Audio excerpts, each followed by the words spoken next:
आपको विवाह गीत सुनाने जा रहे हो। अगर आपको अच्छा लगे ज़रूर से ज़रूर सब्सक्राइब कीजिएगा। आप सब लोग सपोर्ट कीजिए, मेरा भी चैनल आगे बढ़े। पूरे बही देशा से आए दूल्हे रामा, बैठे हैं शीस नेवार। की रे दूल्हे तुम से जिया सुतब, की जेऊ बाजेऊ नार।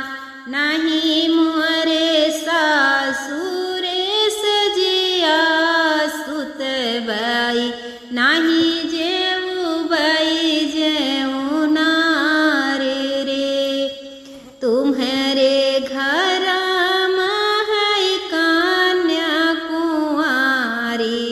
वही कहै रचब बियाह रे।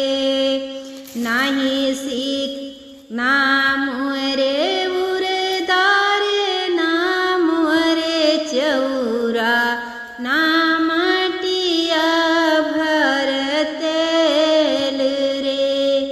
मटिया के चूल्हवा बनवहिउ ना जान्यो, कैसा ही रचब बियाह रे। मटिया के चूल्हवा बनवहिउ ना जान्यो, कैसा ही रचब बियाह रे।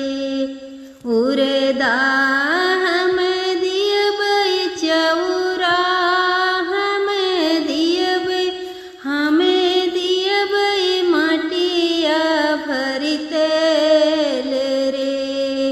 मिट्टी के चूल्हवा बनाई हम दियबै, कन्या कै रचब बियाह रे।